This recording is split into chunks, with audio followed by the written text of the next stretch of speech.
December 3, 1945. Sugamo Prison, Tokyo. Admiral Tuakihara's hand moved steadily across the paper, writing words that would have gotten him killed just months earlier.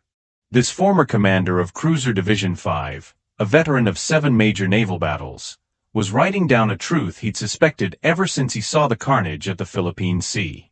The Americans replaced their losses faster than we could count our victories. It was like fighting the ocean itself. No matter how much water you push away, more just keeps coming. Outside his cell, the ruins of Tokyo stretched for miles. That once mighty capital was reduced to ash and rubble by B-29 superfortresses, planes that came in numbers the Japanese never could have imagined. In the harbor, American warships, bigger than anything Japan thought possible, sat at anchor. Their crews casually worked on these war machines, which used more steel than entire Japanese cities had. The interrogation rooms at Sugamo Prison had become confession booths. Japan's naval leaders were facing a reality they'd either ignored or been forbidden to admit. They'd taken on an industrial giant. America didn't just outproduce Japan by a little, it outproduced them by huge margins.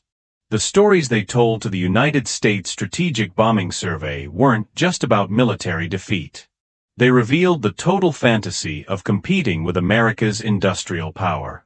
These sessions gave us the most complete admission of industrial inferiority in military history. Senior Japanese officers carefully wrote down how they'd led their nation into war with an enemy that could make more aircraft in a month than Japan could in a whole year. Let's go back to the pre-war delusion. Yamamoto's warnings from America, those were the roots of Japan's fatal mistake, stretching all the way to the 1920s.